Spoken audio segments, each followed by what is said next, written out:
करिमगन्जआव उन्दै बैसोआव जुलि होनायनि दायाव काजिखौ लाफानानै गासै 9 हमजादों। बराक सेरफांनि करिमगन्जआव उन्दै बैसोनि हिन्जावसाखौ जुलि होनानै आयेननि नोजोराव 9 सुबुङा दायनिगिरि जादों। काजिखौ लाफानानै गासै 9 खौ एरेस्ट खालामदों करिमगन्ज पुलिसआ। करिमगन्ज जिल्लानि पटारकान्ति थानानि असि दीपक दासआ खौरांगिरिनि सिगाङाव फोरमायथिनाय बादिब्ला हिन्जावसानि बैसोआ जोनोमनि फारिलाइ बादि 17 बोसोरल' जादोंमोन आरो थाखो 9 नि फरायसुलिमोन।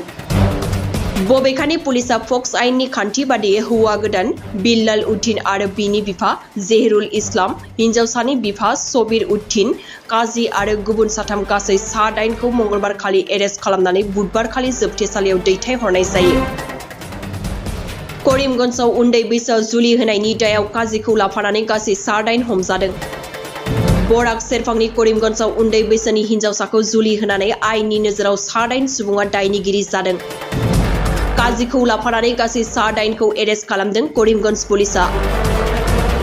करिमगन्ज जिल्लानि पटारकान्ति थानानि असि दीपक दासआ खौरांगिरिनि सिगाङाव फोरमायथिनाय बादिब्ला हिन्जावसानि बैसोआ जोनोमनि फारिलाइ बादि 17 बोसोरल' जादोंमोन आरो थाखो 9 नि फरायसुलिमोन।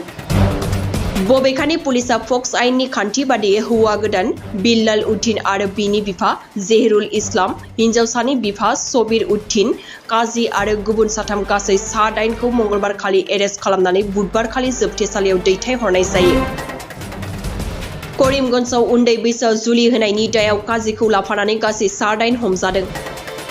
बराक सेरफांनि करिमगन्जआव उन्दै बैसोनि हिन्जावसाखौ जुलि होनानै आयेननि नोजोराव 9 सुबुङा दायनिगिरि जादों। काजिखौ लाफानानै गासै 9 खौ एरेस्ट खालामदों करिमगन्ज पुलिसआ। करिमगन्ज जिल्लानि पटारकान्ति थानानि असि दीपक दासआ खौरांगिरिनि सिगाङाव फोरमायथिनाय बादिब्ला हिन्जावसानि बैसोआ जोनोमनि फारिलाइ बादि 17 बोसोरल' जादोंमोन आरो थाखो 9 नि फरायसुलिमोन।